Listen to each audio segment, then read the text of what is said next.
और आज से छिंदवाड़ा में बागेश्वर बाबा की कथा का आयोजन होने जा रहा है, जिसको लेकर शनिवार को जब धीरेन्द्र शास्त्री छिंदवाड़ा पहुंचे तो पूर्व सीएम कमलनाथ के साथ उनका पूरा परिवार बाबा बागेश्वर के स्वागत में खड़ा नजर आया। तो वहीं दूसरी ओर बाबा के भक्तों का उत्साह भी चरम पर दिखा। इस रिपोर्ट के जरिए आप देखिए।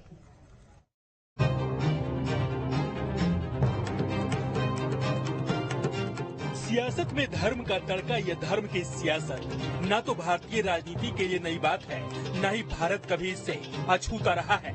और बात जब देश का दिल कहा जाने वाला सूबा यानी कि मध्य प्रदेश के सियासत की हो, तो राजनीति और धर्म भले ही दो अलग अलग पहलू हैं, लेकिन दोनों का नाता इतना गहरा चुका है कि अब सूबे की सियासत में सीधे तौर पर धर्म और कथावाचकों की न सिर्फ एंट्री हो चुकी है, बल्कि मौजूदा हालात में मध्य प्रदेश की राजनीति धर्म और धर्म गुरुओं के इर्द गिर्द घूमती नजर आ रही है।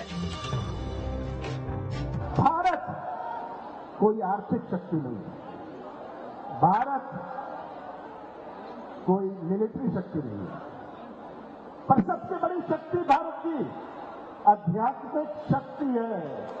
और महाराज जी, आप उसके प्रतीक हैं, हमारे आध्यात्मिक शक्ति के प्रतीक हैं। और आप सब जो यहाँ हैं, आप इस आध्यात्मिक शक्ति के रक्षक हैं। मध्य प्रदेश में अगले कुछ महीनों में विधानसभा चुनाव होना है और उससे पहले कांग्रेस ने सॉफ्ट हिंदुत्व का ऐसा रास्ता अख्तियार किया है जिसे कांग्रेस एक बड़े मास्टर स्ट्रोक के तौर पर देख रही है। दरअसल पूर्व मुख्यमंत्री कमलनाथ के हनुमान भक्ति से न सिर्फ छिंदवाड़ा जिला बल्कि पूरा प्रदेश वाकिफ है, लेकिन साथ ही इस वक्त मध्य प्रदेश ही नहीं बल्कि देश और दुनिया में मशहूर हो चुके कथावाचक बागेश्वर धाम के पीठाधीश्वर पंडित धीरेन्द्र शास्त्री की लोकप्रियता का एहसास पूर्व सीएम कमलनाथ को भी है और कांग्रेस पार्टी को भी। अब इसे वक्त की नजाकत कहें या फिर समय की मांग कि जिस धीरेन्द्र शास्त्री का नाता बीजेपी के साथ जोड़ा जा रहा था, उसी धीरेन्द्र शास्त्री का कमलनाथ ने अपने शहर छिंदवाड़ा में कथा का आयोजन करवा दिया। महाराज जी ने छिंदवाड़ा की धरती में अपना पांव रखा। हम आपका बहुत बहुत धन्यवाद करते हैं। महाराज जी, आप एक ऐसे जिले में आए हैं जो मध्य प्रदेश का सबसे बड़ा जिला है। आप ऐसे जिले में आए हैं जिसकी अपनी पहचान है। सही बात है। छिंदवाड़ा में वैसे तो धीरेन्द्र शास्त्री की कथा रविवार से शुरू हो रही है, लेकिन जिले में भक्ति का माहौल पिछले 2 दिनों से लगातार बना हुआ है और इसकी गवाह है ये तस्वीर। दरअसल धीरेन्द्र शास्त्री के आगमन से पहले कमलनाथ ने जिले में जल यात्रा का आयोजन किया, जिसमें बड़ी संख्या में महिलाएं नर्मदा नदी का पानी लेकर कलश यात्रा निकाली। ये भारी संख्या में माथे पर कलश लिए महिलाएं, ढोल नगाड़ा बजाती ये युवतियां और भगवान राम के बजते भजन से मानो पूरा जिला प्रभु राम की भक्ति में डूबा नजर आया।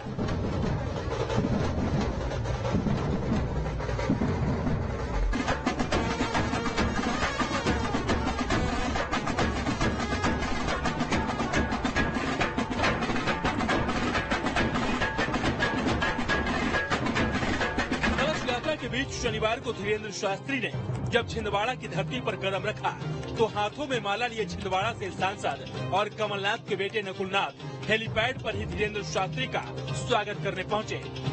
अब इसे सियासी मजबूरी कहें या फिर भक्ति की शक्ति कि जब धीरेन्द्र शास्त्री मंच पर पहुंचे तो कमलनाथ के साथ उनका पूरा परिवार धीरेन्द्र शास्त्री की आरती उतारता नजर आया। इतना ही नहीं, कमलनाथ ने इस दौरान संबोधित करते हुए धीरेन्द्र शास्त्री को छिंदवाड़ा की धरती पर स्वागत किया ही लगे हाथ उन्होंने बार बार धीरेन्द्र शास्त्री को छिंदवाड़ा आने का न्योता देकर ये साबित कर दिया कि वो भी उन्हीं लाखों भक्तों में से एक हैं, जैसे अन्य भक्त धीरेन्द्र शास्त्री की कथा सुनने को बेताब रहते हैं। मैं फिर से उन्हें धन्यवाद देना चाहता हूँ, आपको धन्यवाद देना चाहता हूँ, आपकी तरफ से धन्यवाद देना चाहता हूँ कि आपने यहाँ आकर हमारा छिंदवाड़ा का सम्मान किया और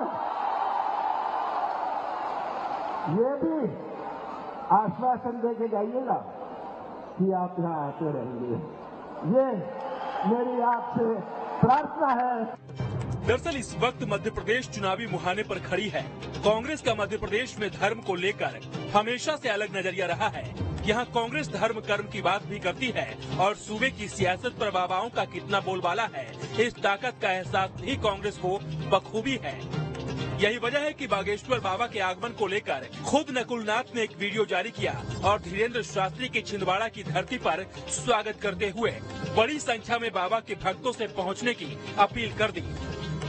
और जब मंच पर बाबा और फिलहाल इस बुलेटिन में बस इतना ही। आप देखते रहिए न्यूज़।